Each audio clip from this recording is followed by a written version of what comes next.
My name is Ginger J. Bradley. I am 27 years old. I wasn't even fully awake when the screaming started. It was my sister's voice first, sharp and high, echoing down the hallway before my eyes could open all the way. My body felt like it had been filled with wet sand, heavy, unresponsive. My mouth was dry, my head throbbed, and my chest felt tight in a way that had nothing to do with the accident. I couldn't tell if it was morning or night. The fluorescent lights above me offered no clues, only a dull, humming blur. The last thing I remembered clearly was the sound of metal folding in on itself, my car spinning, a stranger yelling that help was coming. Then sirens. Then nothing. Now I was here, tangled in wires, one arm wrapped in a sling, my leg braced, bruises blooming across my ribs like something trying to surface. My sister Tessa stood at the edge of my bed as if she were inspecting damage she didn't believe was real. My mother went straight to the chair by the window, already scrolling through her phone like this was an inconvenience she planned to wait out. Neither of them asked how I felt. Neither of them touched me. "So dramatic," Tessa said, glancing at the machines and then back at me. "You totaled your car for what? A few cracked ribs and a sprain. That thing was junk anyway." She smiled like she'd made a clever joke. My mother chuckled softly without looking up. I stayed still. My throat burned too badly to speak, and honestly, I didn't trust myself to say anything that wouldn't make things worse. I had learned a long time ago that silence was safer around them. Tessa leaned closer, eyes flicking to the monitor. "This beeping is annoying," she said. "Honestly, you always fake being sick. You've been doing it since we were kids." Before I could process what she was doing, her hand reached out and yanked the cord free. The screen went dark. The room fell silent in a way that felt wrong. Final. I didn't move. I didn't scream. I was too tired, too hurt, too used to being dismissed to even react. A strange thought crossed my mind then, quiet and terrifying. Maybe this is how people lose their minds. Not loudly, not all at once, but slowly when no one believes them. What none of us realized was that the door to my room hadn't fully closed. The nurse stepped in calmly, her face unreadable, but her eyes sharp. She didn't raise her voice. She didn't argue. She simply said, "You're not leaving. I've called the police." Tessa went pale like she'd been dumped in cold water. My mother's mouth opened, then closed again. Then came the excuses. She didn't mean anything by it. She was just upset. It's been a stressful week. The nurse didn't respond. She reconnected the monitor, checked my IV, and stepped back into the hallway. I could hear footsteps already moving fast, radios crackling. Tessa started pacing. "You're making this into a thing," she said. "She's fine. Look at her." I couldn't answer. My chest felt like it was caving in, and I couldn't tell whether it was from the accident or from being trapped in the same room with them. 10 minutes later, 2 police officers walked in. 1 woman, 1 man. They spoke to the nurse first, then to me. The female officer asked if I felt safe. I didn't respond. I didn't have to. That was enough. They told my sister and mother they were being detained for interfering with medical equipment and threatening a patient under hospital care. I watched both of them stumble over their words, deny everything, blame each other, and finally go silent as security escorted them out. The door clicked shut behind them. And for the first time since the crash, I didn't feel like I was the problem. I thought the worst part would be watching them get escorted out like criminals, but the relief didn't last long enough to settle into my bones. The moment the door clicked shut, the room felt bigger and emptier, and for a few minutes I just lay there listening to the monitor beep again like it was trying to convince me I was still safe. My hands trembled under the blanket. Not because I was cold, but because my body was finally catching up to what almost happened. I stared at the ceiling and tried to slow my breathing, and it hit me all at once that if the nurse hadn't been standing outside, if she hadn't heard the cord rip free, there would have been no witness. Just me, flatlining in silence while my sister stood there pretending it was nothing. A different nurse came in not long after, older, kinder eyes, the kind of calm that comes from seeing too much to be surprised by anything. She adjusted my IV, checked my vitals, and asked if I wanted a social worker. I didn't answer. I didn't know what I wanted. I knew what I didn't want, though. I didn't want them back in that room. I didn't want my mother's voice telling me I was overreacting. I didn't want my sister's smirk hovering over me like I was a problem she couldn't wait to solve. About half an hour later, a doctor walked in who wasn't the rushed ER resident who stitched me up. This one moved slower, more deliberate, as if she had already read my entire life between the lines of my chart. Her name tag read Dr. Connor. She asked if I was in pain. I said I was fine, mostly because fine was the easiest word to give when you're too exhausted to offer anything more complicated. She pulled up a chair, and the way she sat told me she didn't come in here to talk about bruises. She told me something I hadn't expected at all. Apparently, what happened with the monitor wasn't the first time my sister had been flagged for inappropriate behavior in the hospital. While I'd been unconscious, Tessa had tried to access my chart by claiming she was my primary emergency contact. She was denied, but came back later and tried again with a different nurse. When that didn't work, she changed tactics. She started telling staff I had a long history of attention-seeking behavior. She tried to convince them I was exaggerating symptoms. She suggested my pain medication was unnecessary. Dr. Connor's voice stayed steady while she explained it, but I could hear the edge beneath it, like even she was struggling to keep professional distance. Then she mentioned my mother. She had been recorded on hospital cameras multiple times, rolling her eyes, making faces behind the nurses' backs, mocking the way I was breathing. Small gestures that would sound petty if you describe them out loud, except petty becomes dangerous when you're the one lying in a bed unable to defend yourself. The hospital had documentation. Witness statements, timestamps. Dr. Connor asked if I wanted to file a formal complaint. I stared at the wall while she spoke because anger wasn't what I felt. Anger would have meant I still believed this was new. What I felt was colder, like something in me was finally letting go of the hope that maybe, deep down, they cared. I'd spent years telling myself my sister was just sharp, my mother was just stressed, that they didn't mean it the way it sounded. That was the lie I kept alive to survive them. Now the hospital was telling me it wasn't a misunderstanding, it was a pattern. That night, I was moved to a quieter floor, away from the general ward, into a smaller room near the end of the hall. The nurse said it was standard for trauma patients, but I could see the truth in her eyes when she said it. This wasn't just recovery, it was protection. The hospital didn't trust my family, neither did I.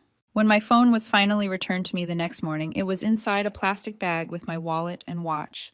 The battery was nearly dead, but when it powered on, it lit up like a warning sign. 32 missed calls, 17 voicemails, 6 texts in a row from Tessa, all sent around 3 in the morning, swinging between rage and panic. I can't believe you let them arrest us. Call me now before this gets worse. You're ruining everything. Each message got sharper, more desperate, as if the more she typed, the more she could force reality to bend back into place. My mother's messages were different, shorter, controlled. We didn't mean for it to go this far. Stop making this public. You're hurting the family. She kept using the word family like it was a shield, like it erased what happened the moment she said it. By noon, my Aunt Lorna called me crying. She said she'd heard something, not all of it, just enough to be scared. My mother had already called her, telling her I set them up, that I was making a scene in the hospital, that I was unstable and trying to ruin the family's name while I was doped up on pain meds. My aunt's voice shook as she asked me if any of it was true. I told her the truth, not even all of it, just the part about the unplugged monitor, the nurse hearing everything, the police coming in. I told her the doctor said it was documented. I told her I didn't even have the strength to argue, and that was the part that scared me the most, that they would do something like this when I couldn't fight back. There was a long pause on the line, and then my aunt said quietly, "Oh my God." Not like she was shocked, like she was finally seeing something she should have seen years ago. Later that day, my cousin Rachel texted me screenshots from the family chat. People were choosing sides already. Some relatives said I was doing too much. Some said I should have handled it privately. A few said Tessa was just emotional, and my mother was just worried. But there were also messages that made my stomach turn for a different reason. Relatives admitting they'd seen Tessa behave like this for years, and were just too polite to say anything. People confessing they knew my mother twisted stories and played victim, and they'd always ignored it because it was easier than dealing with her. That part hurt more than the accident. Because it meant I wasn't crazy. I wasn't imagining it. They knew. They all knew, and they let it keep happening because it was convenient. 2 days later, I was discharged. Still sore, still stiff, still sleeping in broken chunks. The hospital staff moved with a kind of careful awareness around me, like they didn't want to startle an animal that had been cornered too long. I didn't tell anyone which day I was leaving. I didn't post about it. I didn't answer my mother's calls. I thought secrecy would buy me a clean exit. It didn't. As a nurse wheeled me toward the entrance, I saw them waiting outside. Tessa leaned against the railing, staring at her phone like she was bored. My mother held a grocery bag with flowers and a cheap balloon that read, "Get well soon," smiling like nothing had happened. Like this was a misunderstanding that could be fixed with a soft tone and props. "We didn't mean for it to get so far," my mother said, stepping closer. I didn't respond. I didn't take the flowers. I didn't even slow down. The nurse's hands tightened on the wheelchair handles, and I felt her hesitation, like she was waiting for me to give permission for what came next. My mother walked alongside the chair anyway, half jogging to keep up, saying I was overreacting, that I was making a private issue public, that I was punishing them for one misunderstanding. Tessa smirked like she couldn't wait to tell the story later, like she was already rehearsing how she'd make herself look innocent. The nurse's face stayed neutral, but her eyes weren't. She had seen this dynamic before. She didn't look shocked. She looked tired. I got into the car without saying a word. They didn't follow me into it, but they stood there watching as I pulled away, and I could feel it in my chest, the certainty that the hospital had only been the beginning. They had been stopped in public. They had been embarrassed. And people like them don't accept embarrassment quietly. They retaliate. By the time I got home, I didn't unpack. My suitcase sat in the hallway like a warning. I moved from room to room, checking locks, pulling curtains, turning on lights even during the day. Every car that passed made my stomach tighten. Every silence felt like it was holding its breath. It wasn't paranoia, it was experience. And the first sign came in the form of a voicemail from my landlord. He said someone had called, asking about updates to my lease agreement. He hadn't thought much of it until the woman on the phone started pushing for a copy of my key. When he asked for ID verification, she hung up. He didn't get a name, but she said she was my sister. I didn't have to ask which one. I didn't call my sister back. I didn't call my mother either. I sat on the edge of my bed with the phone in my hand long after the landlord's voicemail ended, staring at the wall like it might explain how things had escalated this far. The hospital felt unreal now, like a sealed chapter I could pretend was over, but the call about my key told me something important. They weren't finished. They were just changing tactics. The next call I made was to my bank, then another bank, then the small credit union I barely used anymore, the one I'd opened years ago when my mother had hip surgery and I needed a shared account to cover her medical expenses. Back then, it felt practical, even loving. Now it felt like a trap I'd laid for myself and forgotten about. When I logged in and saw the balance, my stomach dropped. The joint account was down to $800 and change. It had been over $10,000 the last time I checked, maybe 3 months earlier. I refreshed the screen like the numbers might correct themselves. They didn't. There were withdrawals and transfers, 2 large ones spaced just far enough apart to avoid triggering a fraud alert. $3,000 here, $3,000 there. Clean, legal, intentional. I didn't even bother calling my mother to ask. I closed the account immediately and started pulling my name off everything I could remember. Credit cards, shared utilities, old authorizations I hadn't thought about in years. Each click felt like ripping out a wire that had been quietly draining me. That afternoon, I ordered security cameras. One for the front porch, one for the side door, one inside the living room facing the entryway. I hated the idea of it, hated that I even had to think this way, but I hated the alternative more. I didn't want to be the woman on the news people said should have seen it coming. The technician arrived the next morning, polite, professional, asking if I'd had break-ins before. I told him to make sure everything uploaded to the cloud. That was all the answer he needed.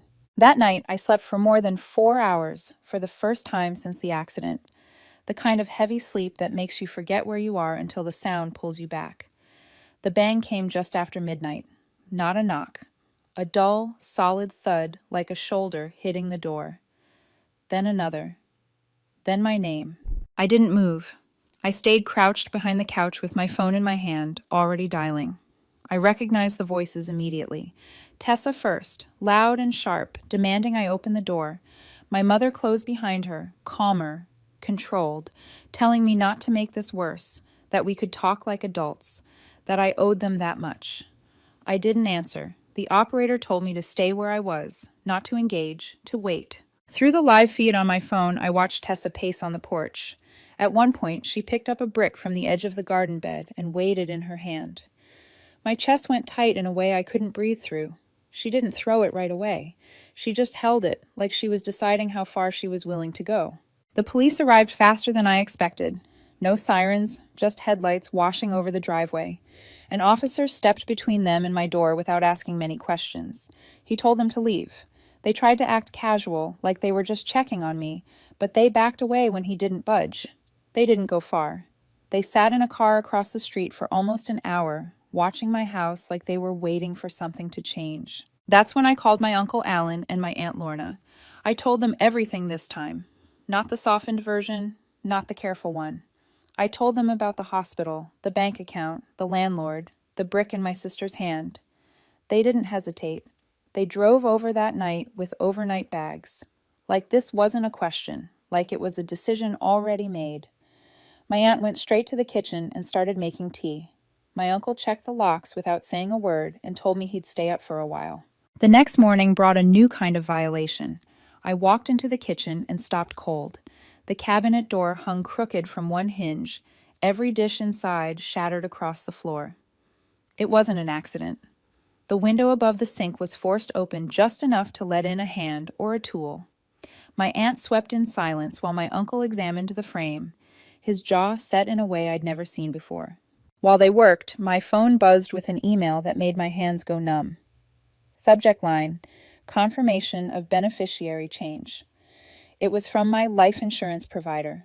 I hadn't logged into that account in years.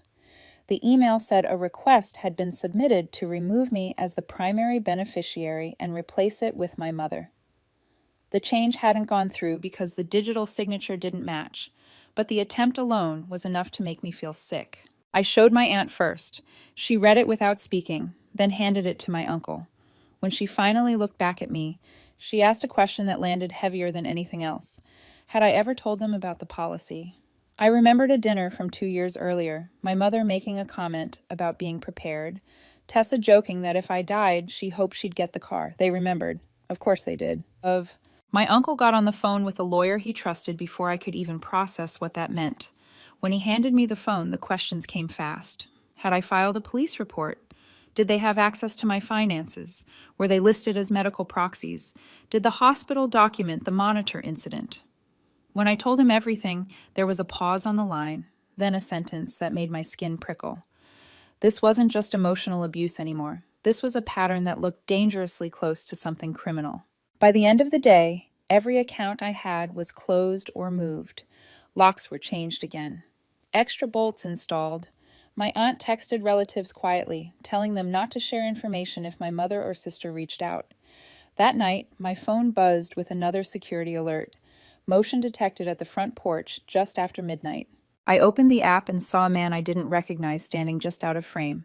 Hoodie, jeans, phone to his ear. He paced slowly, then looked directly at my door and said my name, not shouting, not threatening, like he expected me to answer. I didn't move. I didn't breathe. He stayed 2 more minutes, then walked back to a car I didn't recognize and drove away. I didn't sleep after that. I just watched the footage on loop until my aunt came into the room and asked why I was still awake. When she saw the video, she didn't ask who he was. She just said quietly that we should have stopped them years ago. By morning, my uncle had already forwarded the footage of the man on my porch to the police and flagged it with the lawyer he'd contacted the night before. I gave a short written statement confirming I didn't know him, hadn't expected anyone, and hadn't shared my address with anyone outside of close family. The officer on the phone told me to keep my doors locked and not to engage if he returned. It didn't feel like a plan so much as a pause, but my uncle had something else in mind. He called a meeting, not with the people causing the chaos, but with the ones who mattered. 3 of his siblings, 2 cousins, and 1 business partner met us that afternoon in my aunt's living room. I sat on the edge of the couch, wrapped in a blanket that still smelled like hospital disinfectant, while my uncle laid everything out piece by piece. The hospital report, the unplugged monitor, the attempt to access my medical records, the drained joint account. the life insurance beneficiary change, the man at my door who knew my name. Each detail landed heavier than the last. No one interrupted him. No one tried to soften it. What shocked me wasn't that he had records. It was that he wasn't the only one. My cousin Abby admitted my mother had called her days earlier, asking if she knew how much I might have inherited from our grandfather. There was no inheritance, just assumptions, but hearing it said out loud made my stomach twist. Someone asked if we thought the man on my porch had been sent to scare me. I said I didn't know, only that he looked calm, too calm. That was when the room went quiet. My uncle didn't raise his voice. He didn't dramatize. He simply made a few calls. By evening, the process had started to remove both my mother and Tessa from the family business account, an LLC they had no real role in, but still collected dividends from. He also froze the small trust our grandfather had set up for family emergencies, the one they'd dipped into for years using guilt and stories about needing help. He told me to stop worrying, that it was being handled, but I could see the strain in his face. He knew this wouldn't end cleanly. He was right. That night around 8:45, they showed up again. No warning, no apology. My mother held a folder like it proved something. Tessa pushed past the threshold before anyone could stop her. They weren't there to talk. They were there to reclaim control. My mother accused me of poisoning the family, of exaggerating everything to play the victim. Tessa knocked over a lamp and said I was turning everyone against them. When my aunt told them to leave, my mother snapped that she was just trying to take my money too. That was when my uncle stepped forward. He didn't shout. He didn't threaten. He said one sentence, calm and clear, loud enough for everyone to hear. If you say one more word, I will have you cut out of every remaining contract, every asset, every dollar tied to this family. My mother froze.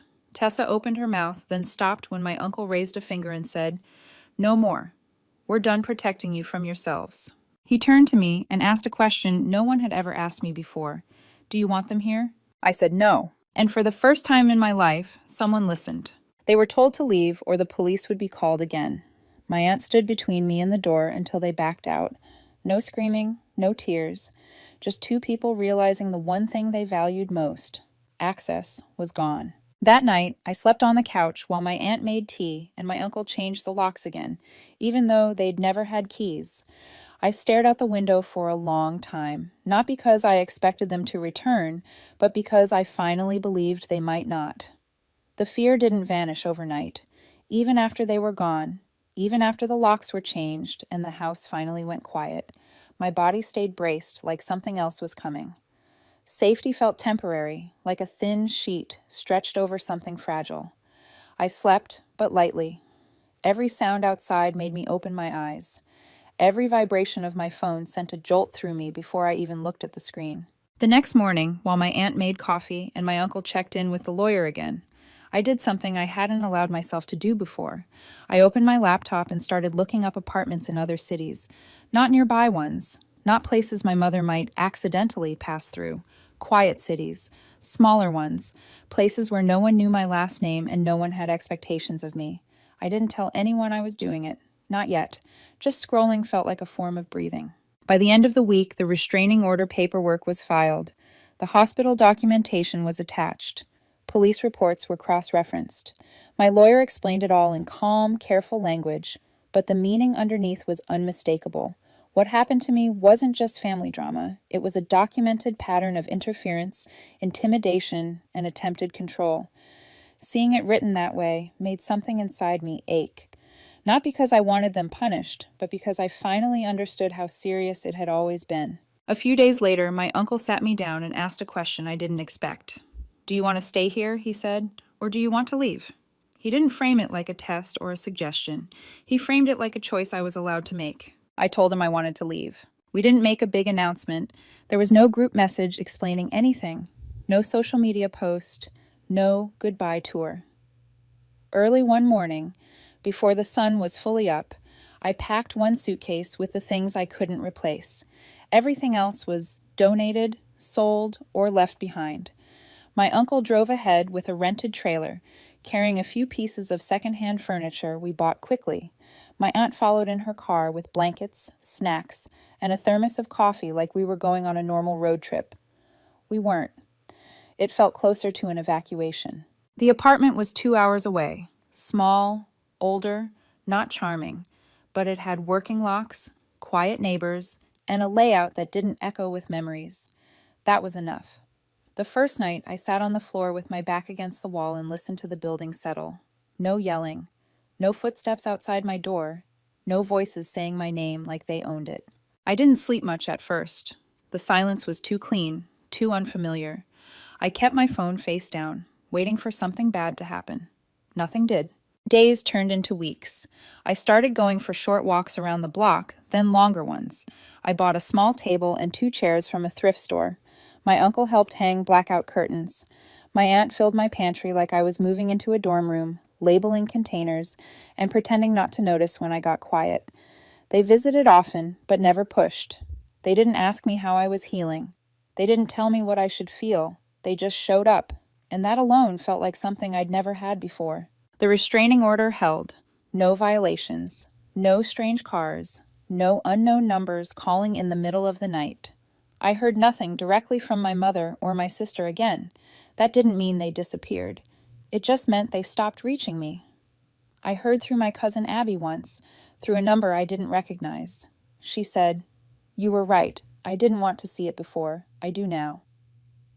I didn't reply, not because I was angry, but because I was done explaining myself. I worked remotely, quietly. Nothing impressive, nothing dramatic, just steady. I saved more than I ever had. I cooked for myself. I learned which grocery store had the best bread. Some days were still heavy. Grief doesn't vanish just because danger does. I grieved the idea of a mother who protected me, a sister who didn't compete with me, a family that didn't treat love like leverage. That grief came in waves, but it passed. It always passed. One evening, my aunt and I sat on the small balcony drinking tea. She looked out over the parking lot and asked if I was happy. I didn't answer right away. Happiness felt like too big a word. But I told her I felt like myself for the first time in a very long time. Not the version of me that stayed quiet to survive. Not the one who absorbed blame to keep peace. Just me. And that was enough. I stopped wondering what version of the story they were telling other people. I stopped caring. What mattered was that they didn't know where I lived, who I worked for, or who I was becoming. The silence that once terrified me now felt like space. Real space. The kind you can grow into. I am Ginger J. Bradley, and for the first time in my life, I am safe.